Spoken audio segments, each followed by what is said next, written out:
Cəmiyyət olaraq uşaqların danışması üçün şərait yaratmırıq. Böyüklərin yanında uşağa söz düşməz. Söz gümüşsə, susmaq qızıldır.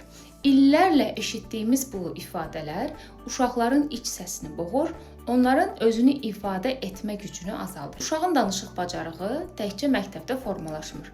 Əsasən ailədə və gündəlik ünsiyyətdə formalaşır. Evdə uşağa danışmağa şərait yaradılmırsa, onun beynində bir tək fikir formalaşır. Mənim sözüm dəyərsizdir, mənim fikrim önəmli deyil. Nəticədə uşaq danışmaqdan çəkinir. Sözlərini və hisslərini ifadə eləməkdən qorxur.